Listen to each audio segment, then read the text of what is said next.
like to call the Public Safety, Health, and Welfare Committee meeting to order at 7 p.m.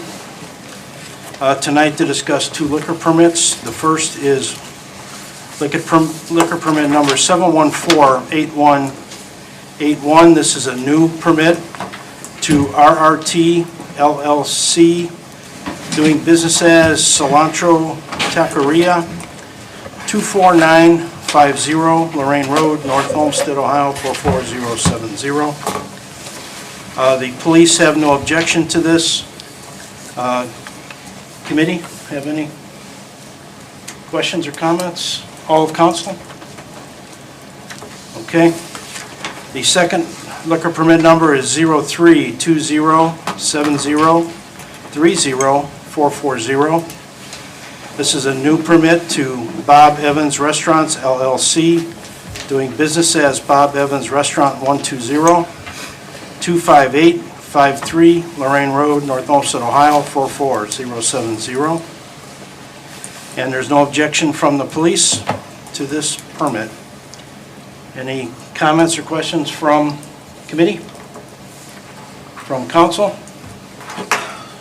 And I recommend we put both of these through to all of council and ask for a second.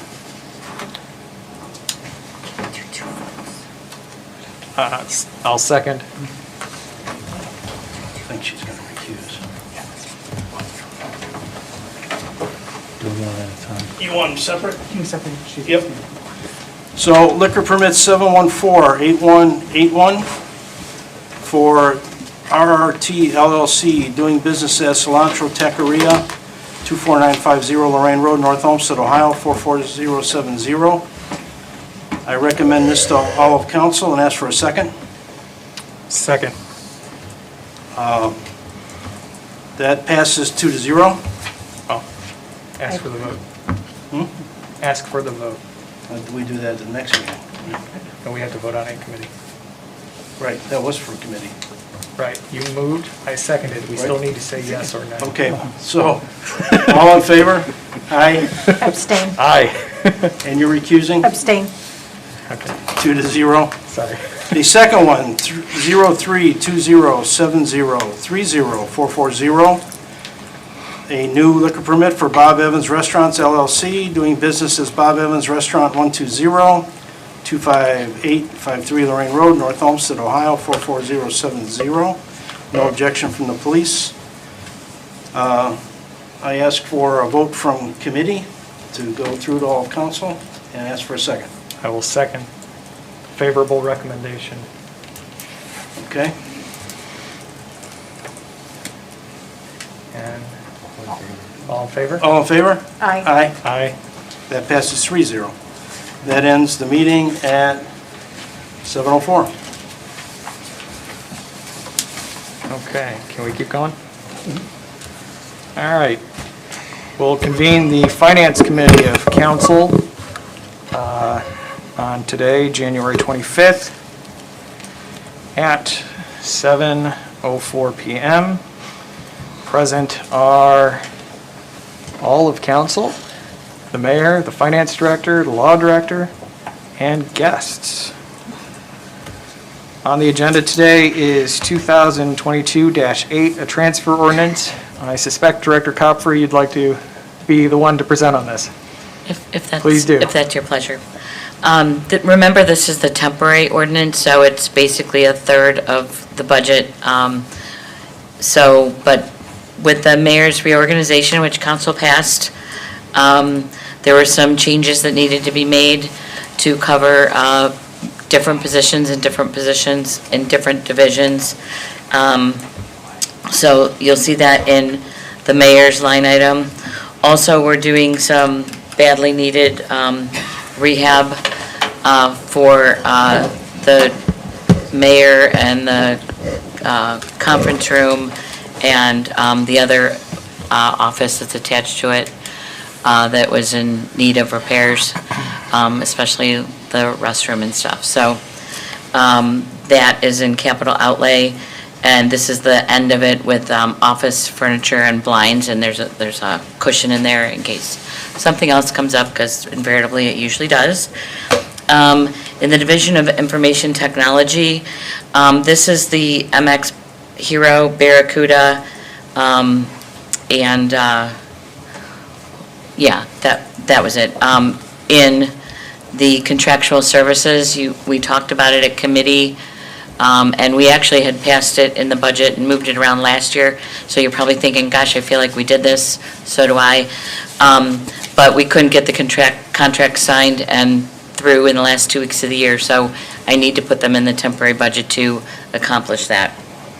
The Department of Economic and Community Development, we're just adjusting where we can to help make up for the changes. The Department of Recreation and Public Engagement, we put in wages and benefits for the new division. We assumed, obviously, that they were going to take the family health care. And then we put in moderate materials and supplies and contractual services, just in the temporary, so that they can get started while we discuss the permanent budget in February. Then also, increase in van services.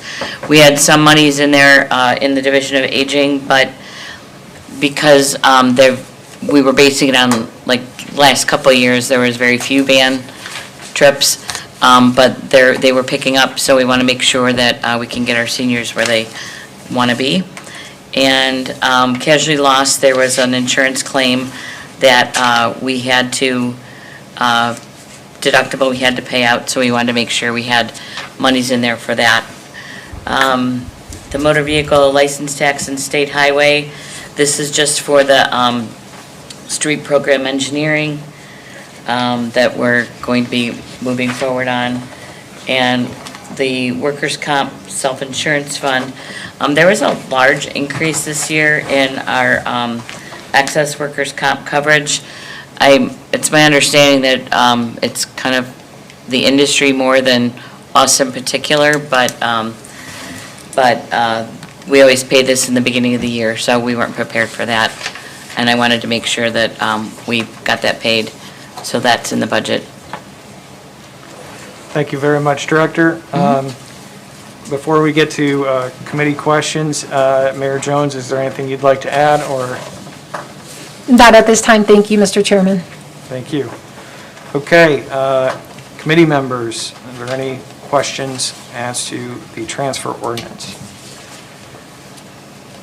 Mr. Limpert. Yeah, thank you, Mr. Chair. And I think, Ms. Copper, you answered this personally, but when was the last time that the mayor's office was improved? Mayor Boyle was the mayor, so that would be 1996 or 7. Okay, thank you. Oh, and Mr. Chair, Yes. we'd like suspension on it. Thank you. Mr. Chair. Any other questions from committee? From council, Ms. Heeman? Thank you, Mr. Chair.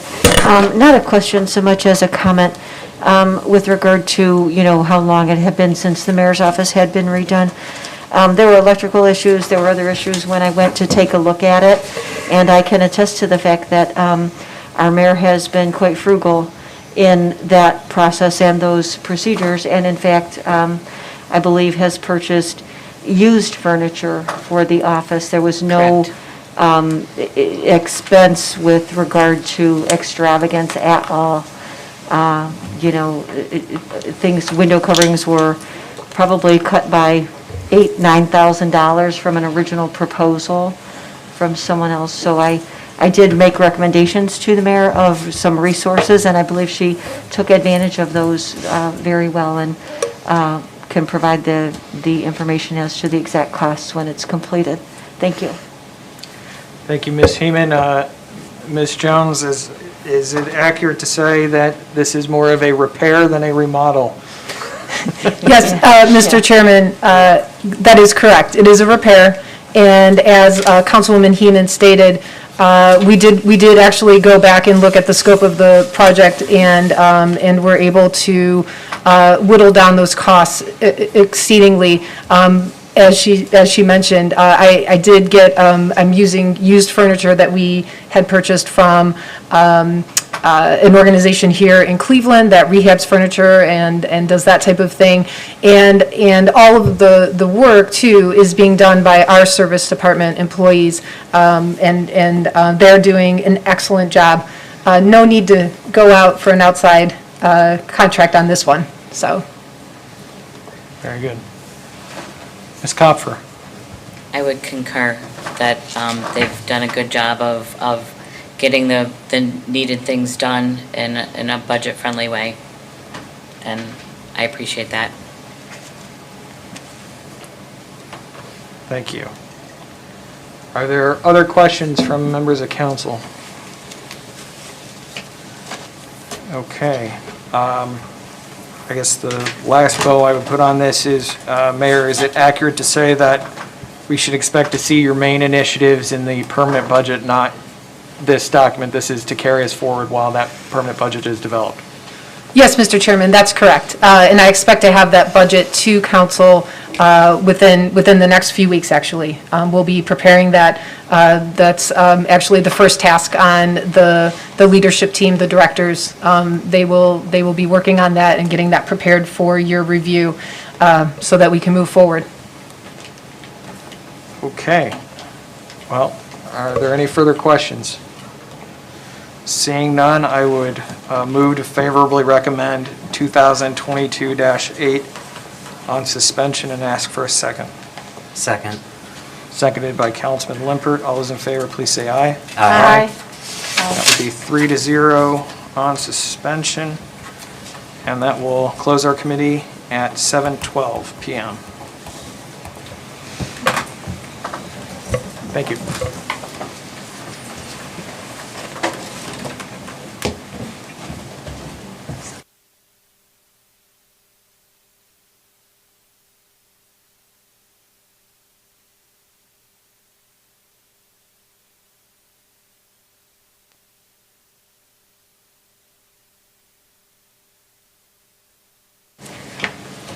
I'd like to call the Streets and Transportation Committee to order. Present are all of council, the mayor, law director, finance director, and guests. We'll be discussing resolution 2022-9, 2022-10, and 2022-11. 2022-9, a resolution authorizing the city engineer to advertise for bids for the award of a contract to provide asphalt resurfacing and related repairs upon city streets as detailed in the specifications on file in the Division of Engineering, and authorizing the mayor, following approval of the Board of Control, to contract for the same with the lowest and best bidder. Mayor Jones? Yep. Thank you, Mr. Chairman.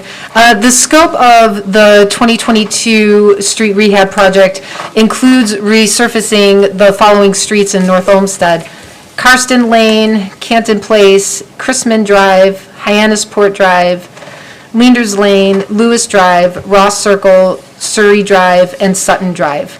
The cost that is included for this year also includes the rejuvenation process, which is, it restores the chemical properties of asphalt, so that will be applied to all of the streets that were rehabbed last year. And you can, Mr. Chairman, I know you have these numbers, but I'm sure council is interested in knowing the budget for the street rehab this year.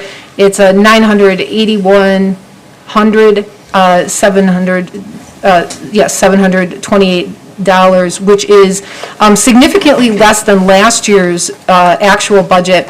But that's also because last year's budget did not include the Brook Park Road resurfacing and Elm Road resurfacing. Those were separate projects that came under grants. So for this year, when we're looking at grants, the rehab projects don't include West 231st Street. A CDBG grant application was submitted to the county, actually just a couple weeks ago. Council authorized that, and we went forward to see if we can get that grant. So if we receive it, that means that street will be then done this year. Excellent, thank you. Any questions from committee? Councilman Glassman? Thank you, Chairman Kelly. So, based on my quick listening there, other than the 231st grant application, I did not hear any roads that I believe are in Ward 2. Where does 231st fit if it does not get into that grant? If the grant, Would sure. it be next on the rating system for the following year? It will be for 2023. Okay, thank you. Any other questions from committee? Council? Okay. Next, we'll discuss 2022-10, a resolution authorizing the city engineer to advertise for bids for the award of a contract to provide crack sealing on various streets at various locations in the city as detailed in the specifications on file in the Division of Engineering, and authorizing the mayor, following approval of the Board of Control, to contract for the same with the lowest and best bidder. Mayor Jones? Thank you, Mr. Chairman. The crack sealing budget for 2022 is $85,000. This includes the sealing joints and cracks in major roads. Our service department staff performs the crack sealing of our residential streets. However, the main roads, obviously due to traffic, we do hire a contractor to handle those. And I will make sure that council gets a list of the streets that are priorities for the project for 2022. And really, I mean, our service department is out there pretty much as soon as the weather clears, because there's about 60,000 pounds of material that we use every year to handle that project through our city, so. Thank you. Any questions from committee? From council? Okay. Next, we'll discuss 2022-11, a resolution authorizing the city engineer to advertise for bids for the award of a contract to provide new pavement markings to various streets and locations in the city as detailed in the specifications on file in the Division of Engineering, and authorizing the mayor, following approval of the Board of Control, to contract for the same with the lowest and best bidder. Mayor Jones. Thank you, Mr. Chairman. The pavement markings budget for 2022 is $135,000. And this project includes the painting of all markings on all public streets except for I-480 and the ramps that go on and off to I-480. Thank you. That's all I got for that. That's not a very exciting one, so. All right. Any questions from committee? From council?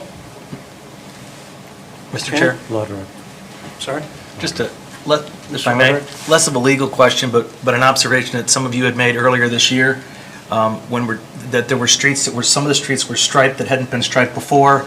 Some streets like 231st, Right. there was a question about whether it should have been striped, and maybe as we go through the specifications, because sometimes we recycle those specifications, maybe just make sure that we take a look at that, because I know some of you had concerns about that when it came up earlier this year, on Yes. 231, I think it was. Yes. I'm sure the stripes aren't going to go away anytime soon, but we don't necessarily have to put new ones down if they're not necessary there. So maybe just an issue we can take a look at, just to make Yes. sure that it's in good order for issues like your street, or not your street, but 231st. Right. Mm-hmm. Thank Just you, an Loderick. observation. As I'm sitting here, it came to my mind. Councilman Scarl?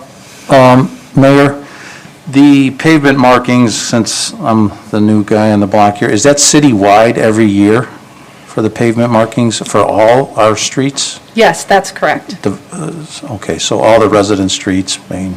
Yes, it's a citywide project, yes. Okay, thank you. Any other questions? Yeah, All right. I do. Thank you, Mr. Chair. I think what would be interesting is to better understand some of the streets, what they're classified, because I think when we talk pavement marking on residential streets, a lot of times there's not pavement markings on the residential street per se, and maybe there needs to be some kind of delineation between sort of through streets versus developmental streets. I'd be interested to understand that. Maybe that's where the discrepancy lies. Mr. Chair? Go ahead. And we'll make sure that, that Engineer DeFranco, I mean, it's going to be covered by the Manual of Uniform Traffic Control Devices, and when you have to put certain striping down, to make sure we do the streets we have to do, and then if there's streets we don't have to do, that we're not putting stripes down those as well, either by just history, that sometimes we've done them in the past, and I think that might have been the issue with 231st, and whether it's white stripes or yellow. I think then it was a no passing zone or Was something. double yellow the whole length? Yeah, right. So, I just wanted to say that we'll make sure that we take a look at that in the administration side to make sure that it's right where it needs to be. Yeah, and if I could just Sure, speak go ahead. on behalf of Mr. Kelly, I know it's not my committee, but having previously been chair, we're happy as a council to revisit if things don't look right as part of that plan, to make sure that we legislate appropriately, so we don't have to Understood. deal with it afterwards. We'll make sure it gets done right. Yeah, thank you. One at a time. Okay. Any other questions? All right, then I would move to move Resolution 2022-9 to all of council and ask for a second. Second. All in favor? Aye. I, with minor comment of, I would love to see the ratings updated on the streets. I'm not trying to cast doubts, but it is surprising to see that Ward 2 did not have any streets that were at the bottom. So, thank you. We will get those to you. And 2022-10, I'd like to move to all of council and ask for a second. Second. Second. Sorry. All in favor? Aye. Aye. Aye. 3-0. And 2022-11, move to all of council and ask for a second. Second. All in favor? Aye. Aye. That passes 3-0. And that will end the streets meeting at, not sure how accurate that is over there, at 7:23.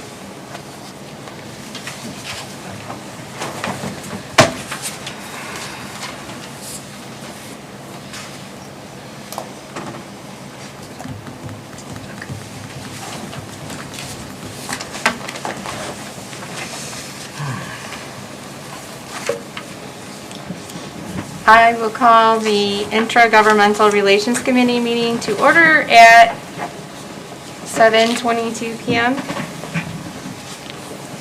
Present are committee members Gilchrist, Heeman, and Scarl, council members Glassborn, Kelly, Limpert, Williamson, Mayor Daley Jones, Director of Finance, Carrie Coffer, okay, and Director of Law, Guro, and guests.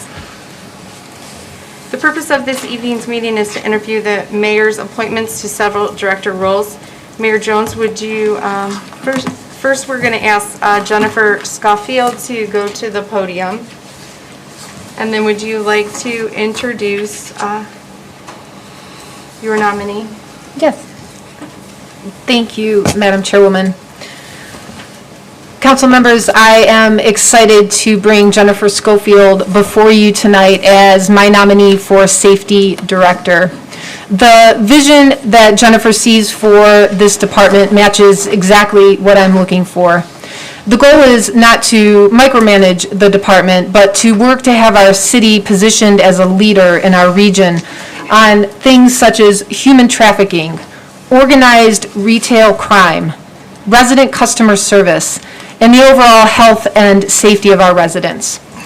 Her career of leading nonprofits and almost a decade of working in the State Highway Safety Office and the National Highway Traffic Safety Administration makes her highly qualified as a director and to lead the safety vision that I hope to implement in North Olmsted. And I know that she will make a great addition to our leadership team here. Thank you. Thank you, Mayor Jones. Ms. Schofield, thank you for joining us tonight. Before the committee and council get started and asking you questions, would you like to say anything to open? Sure, if I may, I would like to just say a few words, just to kind of share with you kind of my path and my walk. Am I not on? Well, it's You a, can take your that's a mask little better. off. Okay. There you go.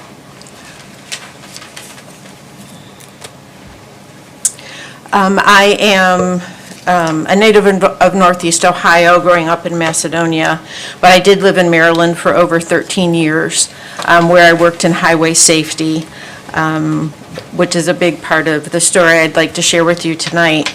I've been back in Ohio since late 1999, but have been a resident of North Olmsted for now 4 years. And on a kind of more personal note, my brother-in-law, my oldest brother-in-law, spent his entire career with the Summit County Sheriff's Office. So law enforcement chatter has been at the dining room table for a long time. I think before I should go into many details, if I could, I'd like to just share a story from my time back in Maryland, working with the Maryland State Police. They were part of a fatal crash investigation unit that worked across the state. And because we did provide funding for them in the State Highway Safety Office, we would often have debriefing meetings after a fatal crash to see kind of what happened, what can we learn from it, and how can we continue to prevent such things from happening again. I remember sitting around a small conference room table to debrief a fatal crash with members of the State Police Crash Investigation Team. It was a crash that occurred on a bright sunny morning. 2 teens were driving to school, doing what teenagers would do, chatting, listening to music, what have you. But they crossed left of center, and they collided with a large dump truck coming from the opposite direction, and both were killed. So a couple weeks later, we sat around, and what we would often do is review the pictures from the crash scene. Again, to just kind of discuss and see what happened and what could we learn, and discuss any possible mitigating data. What can we do to work harder to prevent, what other traffic enforcement mitigations, road pavement, striping, traffic control devices. But it's a kind of experience of sharing a story like that with law enforcement officers that kind of sticks with you. It's been 30 years probably since that conversation happened, and obviously it's still with me today. Real quickly, I'll just walk you through. I spent a large part of my early career, 8 years in highway safety, working with law enforcement. Again, Maryland State Police, local county police departments, sheriffs, campus police, Capitol Police, working on areas around mostly alcohol and drug prevention, drug driving, seatbelt laws, child safety seat laws. And when I was done there, I moved to the federal government, U.S. Department of Transportation, where in D.C. I worked at headquarters and did federal rulemaking. So Congress passes a big package, big spending package, and it would get assigned to the departments. And so I sat with the Office of Legal Counsel and actually drafted the legislation for implementation with the states. So again, that was alcohol focused. From there, when I moved back here to Ohio, I worked a lot with the Akron Police Department, working with at-risk and adjudicated youth, doing grant writing and program development with them. I've also worked for a number of years at the Cleveland Department of Public Health, where I actually engaged with the Office of Community Policing, with the police division there, on programs such as Safe Routes to School. And it was a really important program, even though it might not seem like it, but we really engaged the community in mapping out safe routes to schools for the kids and working with the kids where they were able to say, that's a scary house, there's a scary dog, is there another way that we can get to school where we're not scared? And then lastly, I'll share a little bit about my time at Cuyahoga County. I was there from the end of 2010 through about May of 2015. And my biggest charge there was develop a performance measurement strategy called County Stat. Some of you might be familiar with the history of this program, but it actually started in the New York Police Department as CompStat, which has gotten some good and bad press over the years from that. But it was an opportunity for them to identify their crime type, their location, and their trends. And what I did at Cuyahoga County was broaden that across the county enterprise to 20 internal agencies, and worked with them from Adult Protective Services to the Sheriff's Office to others to really identify what their data are telling us, and how can it be used to kind of drive down and tell a different story, and what should those agencies be tracking in order to monitor their improvement. Are they hitting any kind of goals? Are they improving their service? Are they improving their effectiveness? Those were tracked regularly to monitor that progress, and really started to pull threads across the enterprise so they became working cross-departmental on some issues. And one example I wanted to share there was back in 2011, so it was the first year of the County Executive Fitzgerald's term, where the Sheriff's Office, we had a new sheriff, and we had moved from a coroner to a medical examiner. And they both participated in County Stat, and they both realized that they were tracking opioid data. One from a law enforcement perspective, where was the crime happening, and one from an overdose and death perspective. Not exactly very cheerful information, but made for very interesting conversation. And what they began to do is work together, where they were both mapping the data and brought it to the county executive's attention.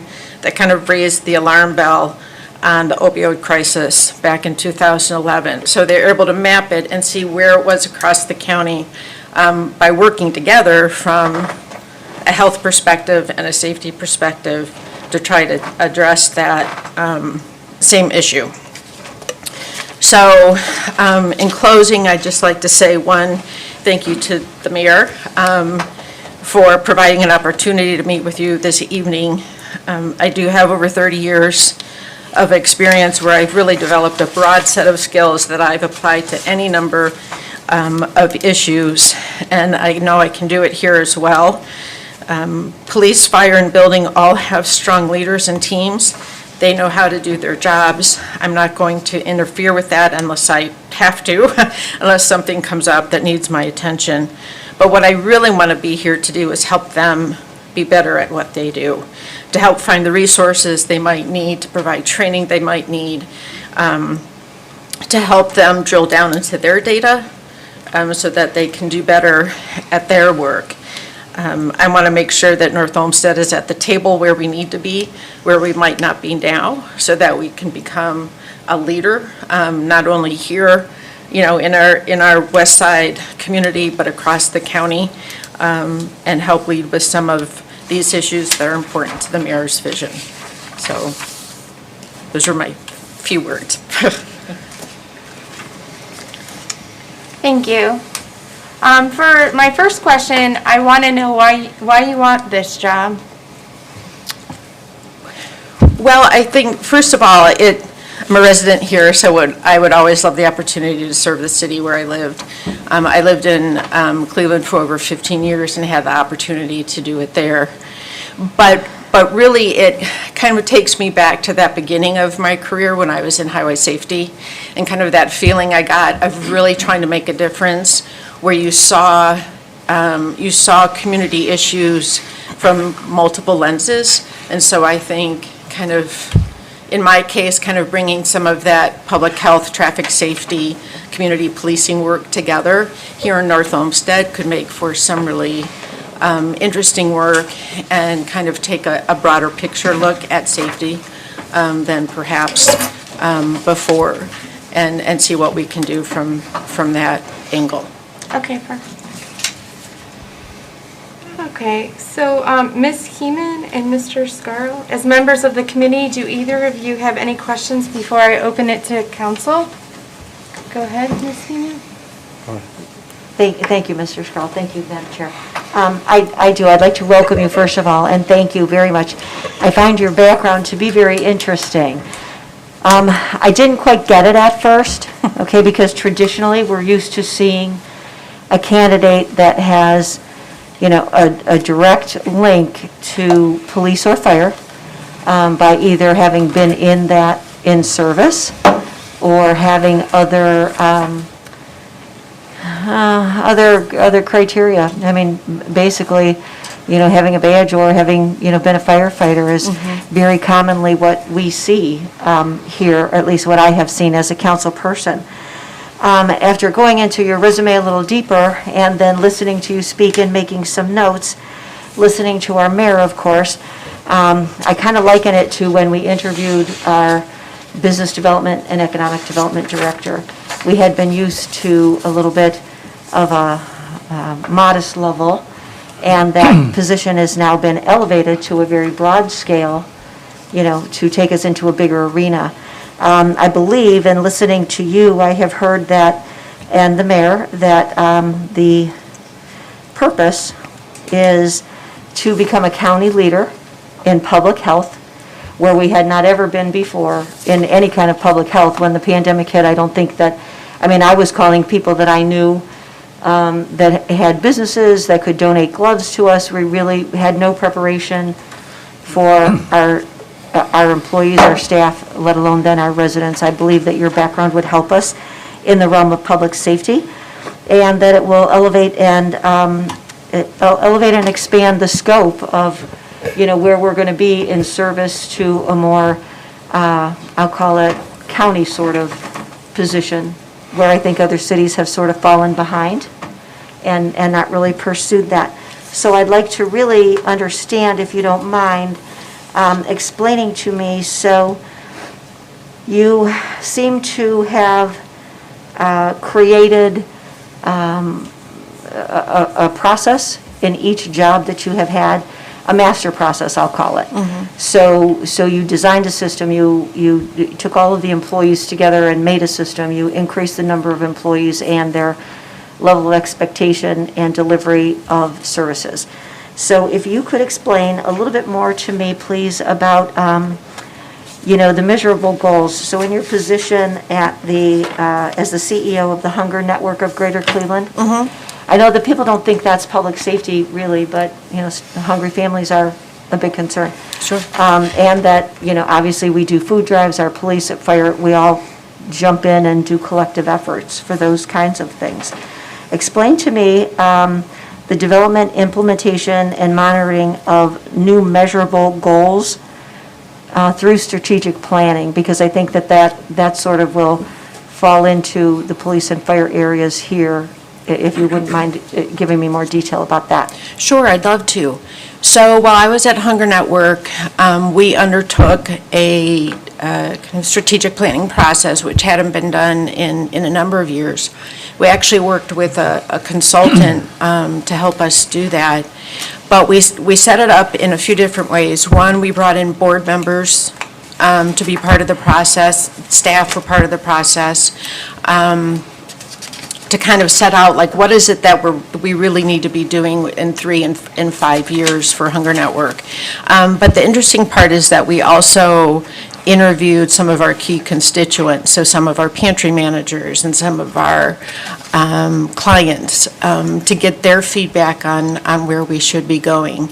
And so we then used that to guide each of the different work areas within the organization. Now, we were pretty small. We had about 9 employees, but we had a development office that did a lot of our fundraising, our marketing and communications, so we set goals and objectives for them, social media, money from grants, money from individual donors, those types of things. And so we went through each part of the organization and set that up and set them up in a way where we could track them over time.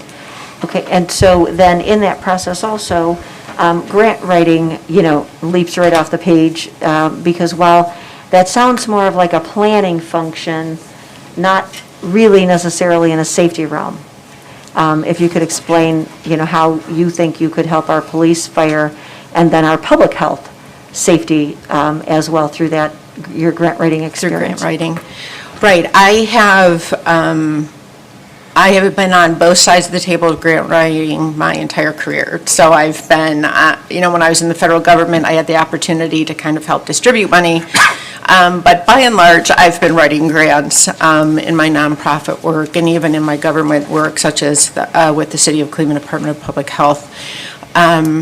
So I think part of that would be to identify what those needs are. So I would talk certainly with the people inside of public safety first to see what do police need, what does fire need, what does building need, and then I would also work internally so that it's a coordinated effort.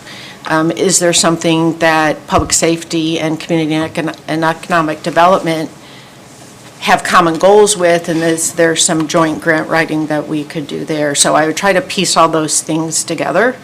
And then certainly, with public health, I still have very strong connections at the County Board of Health and in Cleveland and with Cuyahoga County and others, so there would be joint opportunities there. But it's really, it is a planning function, but it's a different kind of planning purpose. And one more question, if I may. Thank you, Madam Chair. So explain, how the umbrella of that, right, comes over into, our safety forces and how they do their jobs and what their needs are. So in the past, we've been getting a grant for CPR units or a grant for something like that, right? Mm-hmm. So explain, if you can, how you see yourself expanding the umbrella to not just these pieces of equipment, but how does that, take in our police and fire while they're still doing their jobs under our wonderful, wonderful chiefs that we have, right? But how do they benefit from that? Well, I think it's an opportunity to identify where there might be some gaps in what they need. I would certainly be coming in with some fresh eyes to help work with them. I'd also would want to take on, the responsibility of doing some of the research into best practices, and are there any emerging trends that we could take advantage of that we might not be, might not have been able to do here. So I would be able to look at that broader picture and go back and say, hey, did you know that this grant was available from the state, or that, that type of thing. So I'd be able to try to do some of that legwork first to see, if there are opportunities that might benefit them. So essentially letting them be the police chief and the fire chief. Yes, And worry about all of indeed. their employees, they keep us safe. Yes, Thank you so so that they can just do their job, and I'll help make it better for them. Thank you, Madam Chair. Mr. Scarrow? Yes, thank you, Madam Chair. First of all, Ms. Schofield, welcome. Thank you. Councilwoman Heeman did a very good job in asking the questions, a couple that I had, but getting back to the introduction from the mayor about micromanaging, and what you also said in your opening statement, that you don't plan on being a micromanager, that's music to my ears. I'm a 46-year resident here, know the police and fire very well. I have some good friends on both of those forces, and the two chiefs, they don't need to be micromanaged. And that's what, I'm glad I heard that, because even the building department, that's a very well-run department, as you'll know if you're confirmed. And your resume here is really impressive, and like Councilwoman Heeman said about the grant writing and what you said, we're always looking for fresh eyes, new ideas. Money's tight for everyone. I don't care if what city you're in or county. And if you're willing to do the things that you say you've done in the past with all these other opportunities where you worked, I think it'll be a real good thing for our residents. So I appreciate the opportunity for you to come and seek this position. Thank you. Thank you, Madam Chair. Thank you, Mr. Scarrow. So at this point, I would like to open up to the rest of council. Does anyone have any questions for Mrs. Scuffield? Chair Glassburn? Thank you, Chair, you're chairwoman on this one. Oh, I'll get it. This used to be my committee. Thank you, Ms. Schofield, for being here. I have not long overlaps, but previously worked with Ms. Schofield at Cuyahoga County, and we've each had literally the same offices. So I have a greater sympathy for you in terms of I've had to testify quite a bit this week myself, or this last 7 days myself. Please take everything in stride. So my first question is I have a tendency, probably to a fault, to think of things in somewhat of supply and demand terms. So when you're talking about crime or fire or using of our EMS services, you can either improve services by having more firefighters, more police, more ambulances, or you can also improve services by reducing the need, reducing the actual opportunity for crime, reducing the opportunity for fire, reducing the opportunity for EMS need.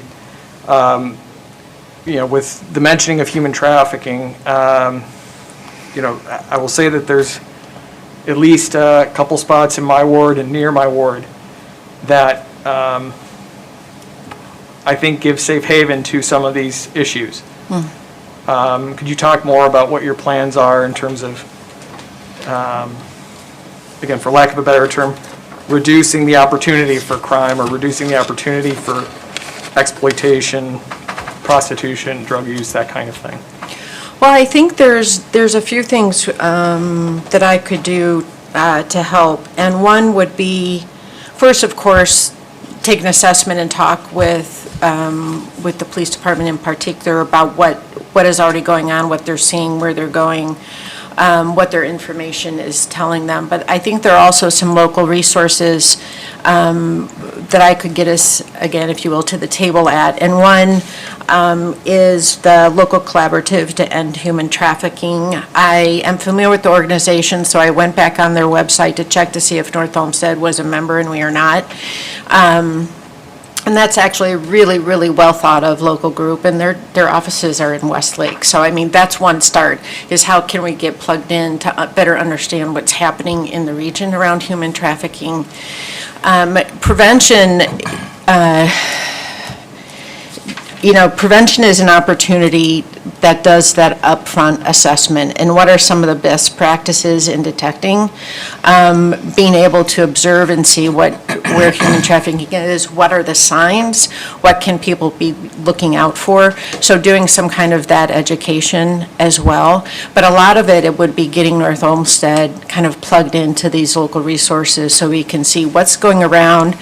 Human trafficking obviously does not follow boundaries, so we are in a high traffic area, period, with a lot of roadways that make it a bit of a hotspot for human trafficking.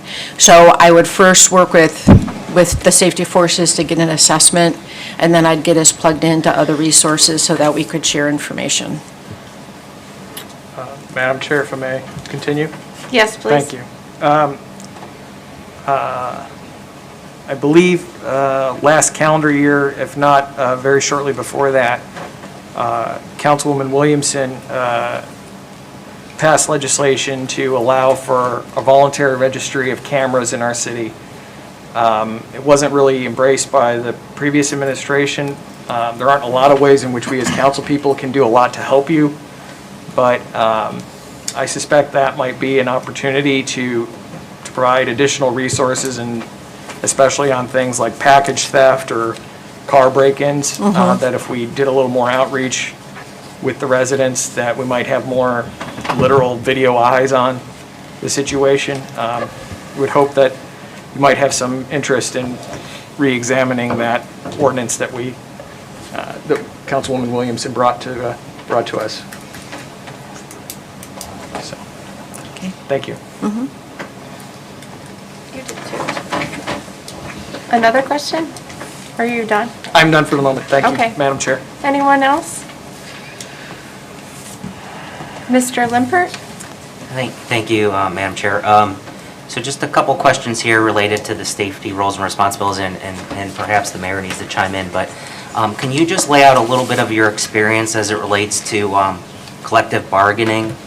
That would be my first question, and then I'll have a follow-up.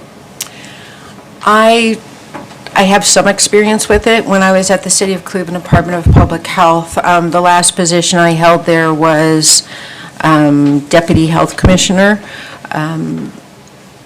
which is, there were 3 divisions within the department, and that was one, and health was one of them. So the collective bargaining and any of the employee issues were delegated to me. But I was able to work with our law department on many of those. I will admit, I don't have a lot of experience with collective bargaining, but I really am a quick study, and I would work internally to get the knowledge and talk to the people I needed to get up to speed on that. I also understand that we're not expecting, the city is not expecting any more union contracts until next year. So that would give me some time to get caught up to speed. And then kind of a secondary question could you elaborate a little bit about your experience with vendor management and contract management as relates to, different vendors, or would you be expecting that to be managed by the specific department heads? I think I would work in concert with them. They would certainly have the technical information as to what's in those contracts and working with those vendors. From my side of it, I would make sure that everything's in place and that everything's in order for that to work. But I would imagine they would have greater day-to-day knowledge of those contracts and vendors and what the day-to-day work would be entailed in them. And just a commentary on that, I think that's one area where we've maybe not been as transparent and really done the analysis on is some of the vendor contracts that we've done over the years. It seems like we typically stick with the same vendors and are limited in RFP approaches as it Right. relates to those, and to be honest, not getting a lot of feedback on what does that vendor do well and what they don't do well when those contracts come up. So just an observation to Mayor Jones as well, whether that would fall within the department heads or within your role. Interested to see whether some strength would be, and was hoping for that as somebody coming forward. Well, if I could say that I absolutely believe in the premise that before a contract is renewed, it should be fully evaluated. One, did they achieve what the goal was of the contract? Did they stay on budget? Did it have the impact or the outcomes that it was meant to have? So I would certainly want to be part of that. I may have misunderstood your question in kind of the day-to-day implementation of those contracts, but I would want to set a department-wide policy on how those contracts and vendors, how they're put out to bid, how they're evaluated, and how they get signed off on, and make sure it follows all the right steps. Thank you. Thank you, Madam Chair. Mayor Jones? Thank you. And Madam Chairwoman, to the councilman, absolutely, thank you for bringing that up. And then also to your point about the union contracts, so our chiefs are fluent in those contracts as well. And when they are being reviewed, the Human Resources Director also comes in and gets involved with that as well. So all of our directors, while they each individually will understand and know the contracts that, will be under their divisions, they also all work together to make sure that, the city is well represented and has the knowledge that they need to move forward. Thank you. Thank you. Ms. Heeman? Thank you, Madam Chair. Yeah, I'd like to thank Councilman Limpert for that insight, because I think that describes initially what I first didn't understand, right? Because we're just typically used to seeing these silo-type jobs.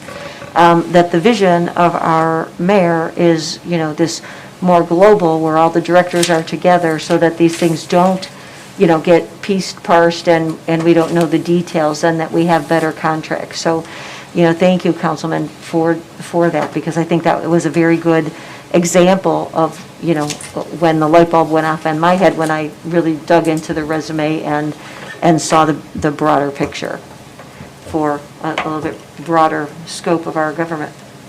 Thank you. Additional questions? I just have a Go ahead, Mr. Limpert. I think the one challenge that I had specific to this, this interview and this position, but just for clarity, and I am a little bit disappointed that the approval meeting is right after the committee meeting here, because, I think there's a lot of good information that's been coming out of these interviews that are good for us to have some time to digest and to follow up on some of these items. But I think it's important that we understand if there is sort of a different type of collaborative model to understand those roles and responsibilities of the different directors that the new administration's looking to do. Because, as you said, a lot of some of us are new here, but other ones, we're operating. Obviously, there's a new organizational model here, but some clarity on that. I think there's some follow-up questions that come from these interviews and from these resumes that I, as a council person, would like time to digest and follow up with the administration. So, thank you, Madam Chair. Mr. President? Thank you, Madam Chair. So in my 13-year council career, I've been around 4 public safety directors so far, so I think I've got a pretty good understanding at this point of what works. And so in my opinion, the 2022 version of a strong public safety director possesses very simple skill sets such as great organizational and communication skills, an excellent communicator who's capable of fostering positive working relationships within our divisions, someone highly capable of advocating for policy proposals and budgets, and somebody who has strong analytical skills, the ability to analyze data, think critically, make difficult decisions, and ultimately solve big picture issues. So just in looking at your resume and hearing you speak this evening, I believe that you check off all of those boxes. So thank you. Thank you. Thank you, Madam Chair. Any further questions? Yes, Ms. Williamson? Thank you, Madam Chair. I know it's a really long name sometimes. And we did switch chairs. Yes, we did switch chairs. Thank you. You do have an impressive resume.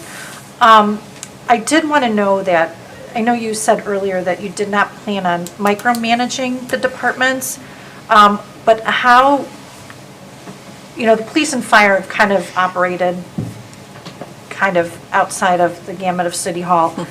And I know that sometimes because of their specialized units, they have different policies and procedures that they follow that most of City Hall would not know about.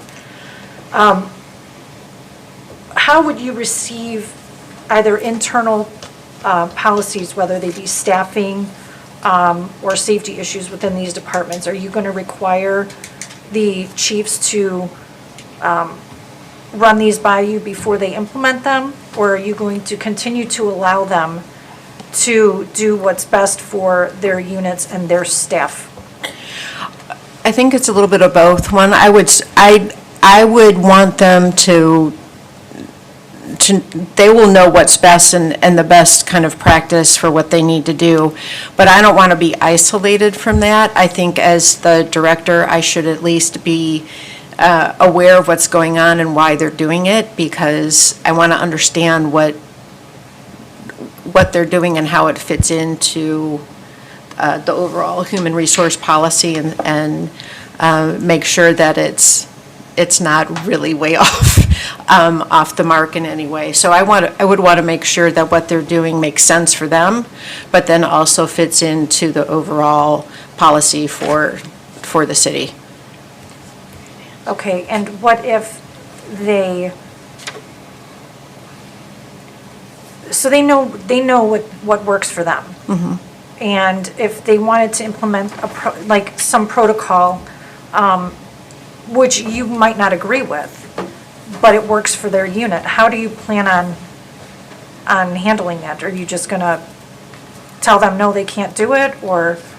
No, I guess again- I'm trying to figure out where the management aspect is going to be and how involved you're going to be within their departments. Right, and I appreciate that question. I think what I'd want to be aware of, and at least be part of the conversation, so one, I do understand what they're doing, because undoubtedly I would get questions about it at some point.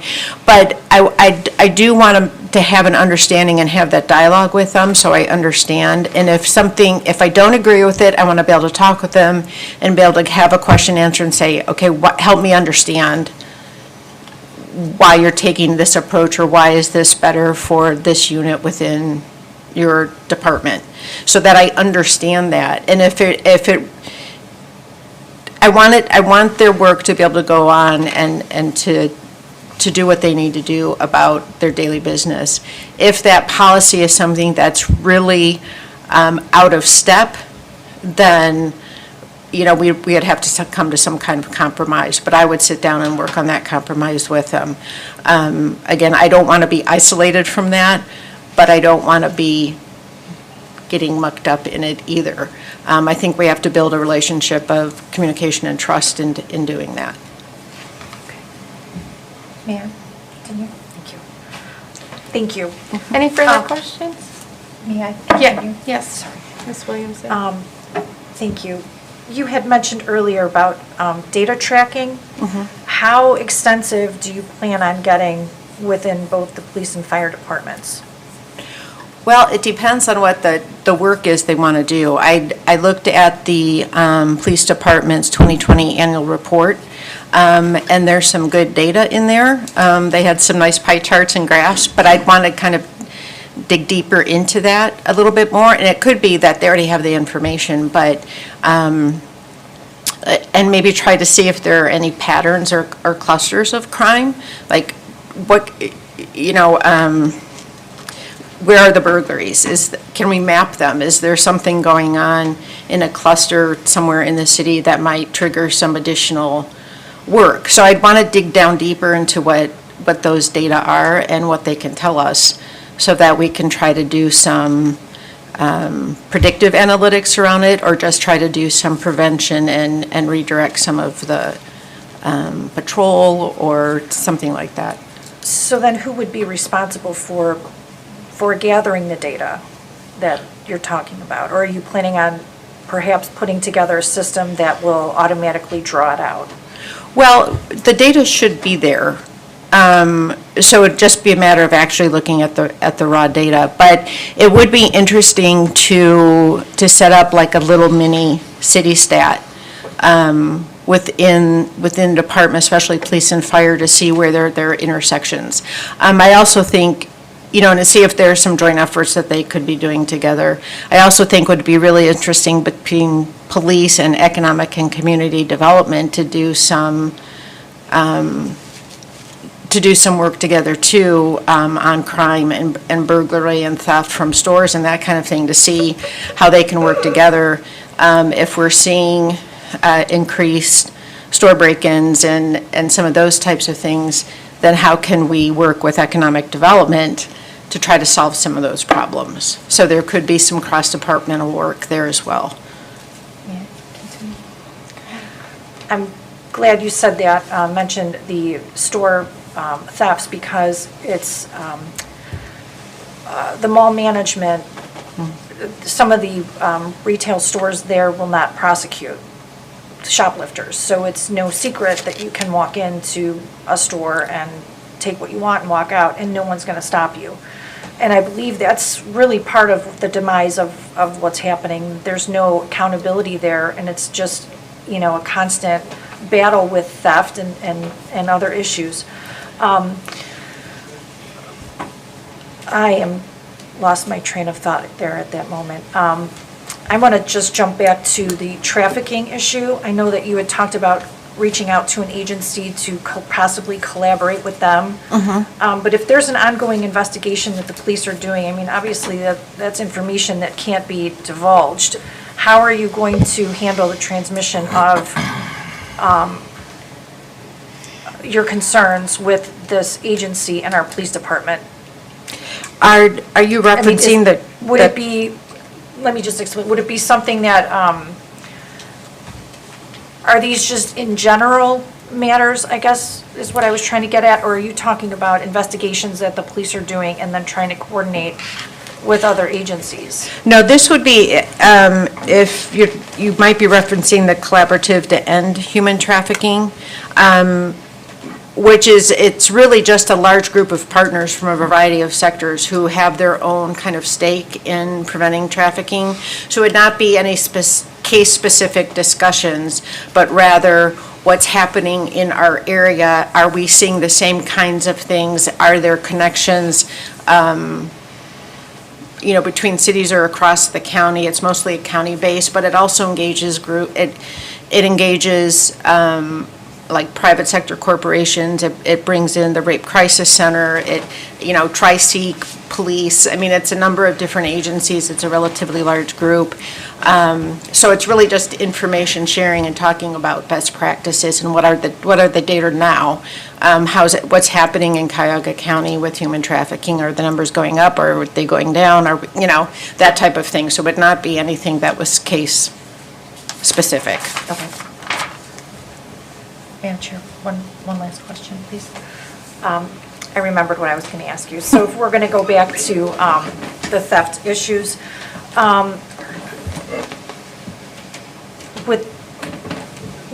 mayor knows how many years I've been asking for more police officers, and I believe that we're in dire need of more.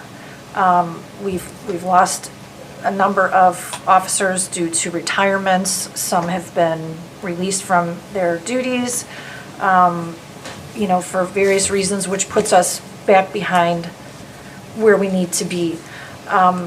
When I moved into North Olmsted a number of years ago, we had a department that had nearly 57, I believe, 58 officers. I believe we're down to 45. I don't know what the current number is today. I know that at some point we were pretty low. What is your plan to see what the national stats are on where our city should be as far as the employment of safety officers, both police and fire? And what would your plan be to perhaps increase those numbers? Well, I would probably first do some research into like-sized cities, suburban cities, as to what kind of their safety force numbers are, and do some comparison. And I'd do a number of different comparison studies, if you will. I would look and see, again, I think look at that data and say, what is it that really we need, what is really happening, and do some more analysis on that, and use that as part of a justification to increase safety forces. But that would have to be some of that research and analysis first, to then put forward to a new budget. And I'd also look at some innovative ways of working with the police chief and his leadership team about how shifts are manned and where are they targeted, what are the different units doing. I would look at what are the ways within the department that we can improve those enforcement strategies, and then see where the gaps are and how many officers we might need. But a lot of it would be that initial benchmarking. How do we look against similar cities? I'm hearing those familiar terms of benchmarking and data tracking, and it's starting to frighten me. I think that's all the questions I have right now. Thank you. Mr. Kelly? Thank you for being here, Ms. Schofield. Thank you. So looking over your resume, I notice you don't stay at a job very long when you look at all these timelines. What's the reason for that? Well, some of it are personal reasons. I moved back to Ohio. I work on grants, and grants run out, so often jobs run out. I've worked for an elected official, and terms run out. And now, my current position and the one before, nonprofit work, is very hard. It's hard work, and it can take a lot out of you. So, it's a different number of reasons why my career path has had some curves in it. Okay, that's fair. So go back to early on in your, when you introduced yourself. Back to, I think we were in Maryland or whatever, where you were able to sit across the desk and talk to people about, the safety and the fatal accidents and so forth. Well, I've been on the scene of the fatal accident. And it takes a lot out of a person when you deal with death throughout your entire career. Yeah. Not only dealing with death, but dealing with, a lot of violence and other things. Do you understand that from the guy that's on the ground, the boots on the ground, what they're going through, how exhausted they get when the department is shorthanded like North Olmsted is, and they're working on overtime, and our rescue squad constantly being on COVID runs, and they're running on overtime, and they're all exhausted, and it's a lot different than looking at your stats and all the rest of that, because our guys are tired, and the department's getting older, and there's retirements coming up, and there's been retirements going on. We're understaffed badly on the police department. It's nice to be able to say, well, here we have an area where it sure would be nice to have more patrol. It'd be nice if we had enough guys to man a shift. I think the minimum now on the police department is down to 6 guys for this city, and that's not near enough. And that includes supervisors. There's not enough people on the road now to then try to come up with other things for them to do. I'm just telling you from my background and what I know. The department needs a lot of people, and it's difficult to find people now. Younger people aren't taking tests. There's so much negativity in the press about law enforcement, and hopefully with everything that's happened, that's all on the wheel. I hope that comes around and there's more, the community will start to support. I think the people in North Olmsted do, but I'm talking about what you see on the news and nationally.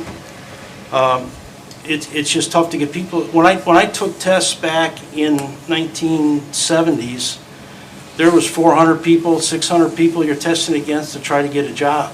Now there's 30 people show up. And of those 30 people, if they pass, some of them can't pass the agility, some of them can't get through the background check. It's just hard to find people. So I would hope that there would be something that you would be able to do to just try to make sure that we start adding people to our safety forces, because it's not a good situation we're in right now, to be honest with you. I understand that, and I do appreciate it, and it's why as far as kind of understanding and being, that's why I opened with the story that I did, because that was just not one occasion. I was out with law enforcement and EMS quite a bit during that stage of my career. So I do have an understanding, and as I also mentioned, my brother-in-law spent his whole career in law enforcement. So I do, as best as I can, understand how hard it is on safety forces.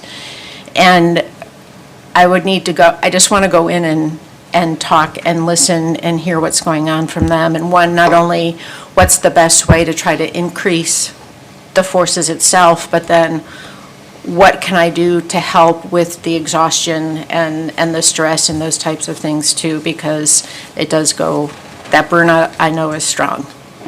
So. Can I ask another question? Yes, Thank you. Mr. Kelly. So, we've taken over the dispatching for Fairview Park and the jail for Fairview Park. And right now, North Olmsted doesn't have a jail. because there's plumbing problems. It's being fixed. So North Olmsted's trying to find a place for prisoners to go. Fairview is shut down. Rocky River's got a brand-new facility that they're not opening. Bay Village doesn't want to help anybody, and I know there's mutual aid for all the departments around here, but something's got to be done to try to get the web cities to work together more collaboratively, I believe. Okay. And our chiefs on the two departments do a great job, but it's a sad situation that we're in right now. I truly believe that. Okay. Thank you. I appreciate that feedback. Ms. Heeman? Thank you, Madam Chair. I'd like to sort of, go back a little bit to Councilman Glassburn's statement that, well, to reassure you, first of all, that if you find people to hire, we will let you hire them, okay? Because we all want more. I mean, we do. But if they're not showing up for the tests or the jobs, well, there's only, we can only hire who we can get our hands on. But to Councilman Glassburn's point, part of that is then you try to approach it from how do you sort of do the prevention to ease a little bit of that burden of what our need is for more, right? So I'd like for you to understand that we fully support when you find those folks, we hire them. I think as a council, we find the money and we do that. So, that's just a comment and to reassure you that we are behind the person who wants to hire them. Okay. Great. No, just saying. Any further questions? No, thank you, not for me, but. Yes, Mr. Glassman. Thank you, Madam Chair. And again, I apologize to everyone for extending a long meeting, but we have an ambitious agenda tonight, and these are important positions. Couple of points, and then I actually do want to hit, after we get past safety, on the building aspect of this position here. I agree with Councilman Kelly and Councilwoman Heeman that if we can afford to hire more of our officers and get our ranks to where we were previously, that we should be doing that. I guess secondly, I would add that based on my knowledge of your career, I think you might have some talent to streamline the burdens on our officers as opposed to add on more responsibilities. And I would encourage you to look at where there are opportunities to make it either faster or simpler to complete forms, to complete reports, etc. In terms of county stat or a North Olmsted stat, we're a 32,000 person city, but we are one police department, one fire department. We are not so large of an organization that leaning a lot into the experience of our officers isn't, quite frankly, the most efficient way to do data collection. The officers that deal with retail theft at the mall know what's going on. And so I am a huge advocate of empirical information, but I don't want us to delay improving situations or create more of a burden on our officers to try to collect data on something that is hitting us right in the face. So I'm not fully bought into the notion that we should go down the road of a North Olmsted city stat. I'm just putting that out front now. I believe putting people in a position to succeed, and so if that's a deal-breaking issue, I don't know, but again, we need to be bringing more officers in and putting more of their time on addressing the issues in the city and not on other tasks. So that would be my advice on that, and I'll yield to anyone else before asking that question on building. Mr. Scarrow? Thank you, Councilwoman Gilchrist. correct me if I'm wrong, but I believe over the last 2 years or something, since we've had a lot of retirements and some people let go for whatever reason, there's been at least 6 openings for new police officers that could be hired. Excuse me. And we're just not seeing them flock to come here. I mean, and I don't think that's just North Olmsted. I believe it's every city or every county. And if there was 6 openings and we've been able to fill 2 or 3, okay, but we'll hire them. We just got to get them to come here. And whatever that takes, I mean, our hands are tied on contracts and things like that, whatever kind of money they want to make. So I believe if Ms. Schofield has some ideas of trying to attract people, like Councilman Kelly said, it's tough everywhere. Nobody wants to be a police officer anymore. Can't say that about firemen or EMS personnel, but nobody wants to be a police officer, and it is a sad state. It used to be a great job. People love to do it. My son personally is a criminal justice major, and he just decided, no, I'm not going to be a police officer. It's just not for me. He sees what was going on. And that's, he's 36 years old, and that's the thought of all these young people. They just don't want to do it anymore. So we've had some openings. We can't fill them, and I hope Ms. Schofield gets the opportunity to try to bring that to the forefront. Thank you. Ms. Williamson? Thank you, Madam Chair. To Councilman Glassburn, with the issues with the mall, you are right. Our police officers do a great job. My issue was more or less talking about mall management and how they need to really start working with the tenants to try to stop the thefts and try to perhaps make these tenants be more proactive in the prosecution of those cases rather than just letting them go.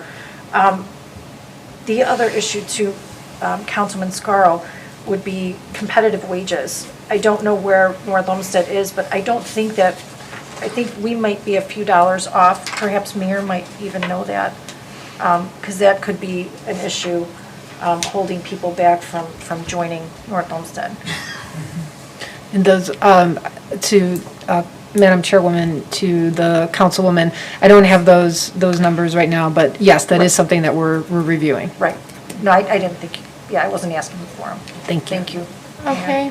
One more from Mr. I just wanted to briefly address Councilman Williamson's comment of I completely agree, and to me, that's precisely the point. We know what the problem is at the mall. We know what our problem is with retail. We have, I think the director, if you talk to some folks, you're going to have a direction that will be, I won't say enough evidence, but will be enough to give you an idea of what direction to go in. Got it. Okay, thank you. Wonderful.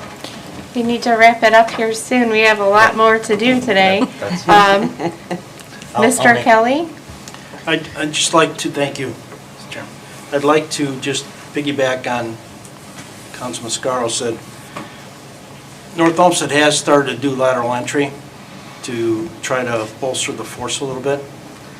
I think part of the problem is there's only one person in the police department that's doing background investigations. There's candidates that need to be polygraphed and the background checks done on, that it's not moving along quite quick enough, where we probably have some people that could be hired. So that's another issue that would have to be looked into. Okay. Thank you. Okay, seeing that we have no one more question. I apologize, Madam Mr. Chair. Glass.